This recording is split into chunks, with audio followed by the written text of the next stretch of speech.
What do you think the material is that we're looking at right here? For some time, I was under the assumption that it was concrete, commonly used in textured material. However, this easily revealed my error. It's fiber mesh, and I've just been learning about the technique and some of the pros and cons of fiberglass compared to concrete. So this is basically the technique of this stuff. It's about this thick.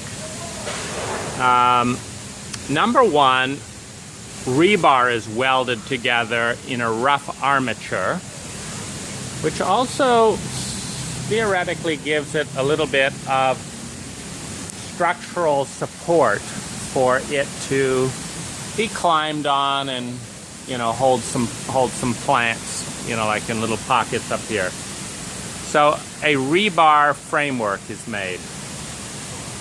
Second, cardboard and stiff paper is attached to the rebar to form the rough shape. Thirdly, resin is applied to the cardboard, followed by hand patching fiber mesh, which are these little mesh-like strands that you're seeing right here. In this case, they're using relatively long strands that are about 5 millimeters thick.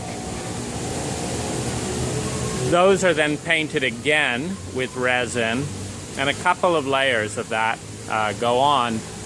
It's painted with resin one more time, and then sand is thrown up using a sandblaster, or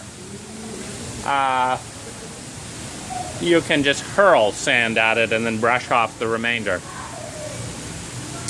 Finally, they use automotive paint, which I can smell. It's quite toxic,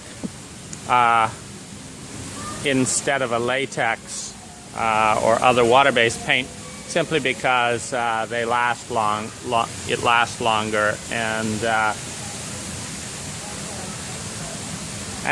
they seamlessly integrate parts that are made of fiberglass with parts that are poured in concrete, so that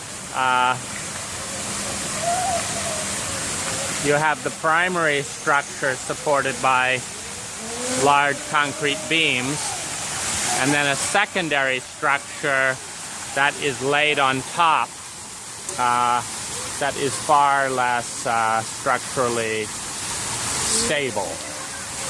So the most tricky thing about this style of design from my perspective is knowing how much weight. For example, without seeing behind the armature, I can't tell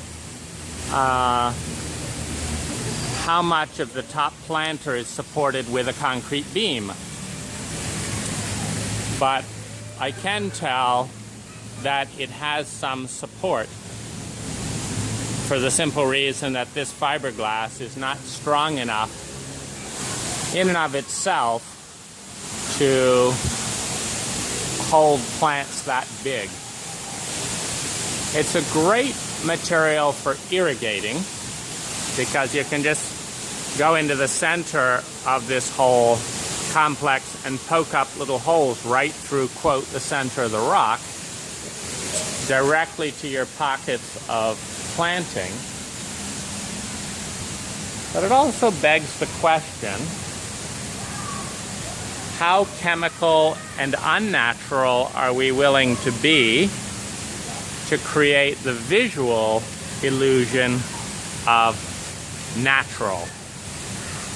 I like the Diamond Hotel in part because of its natural feel, and yet they're creating that natural feel with some of the most toxic chemicals around, most notably automotive paint.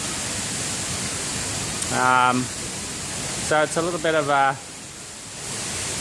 paradox, and one that's often present in the, quote, green movement, where this is another paradox. People who are drawn to the environment often like solid wood surfaces in their home, which of course require large trees to be cut down, destroying the environment they are so fond of, compared to someone else who might do all concrete and have actually less impact on the forest.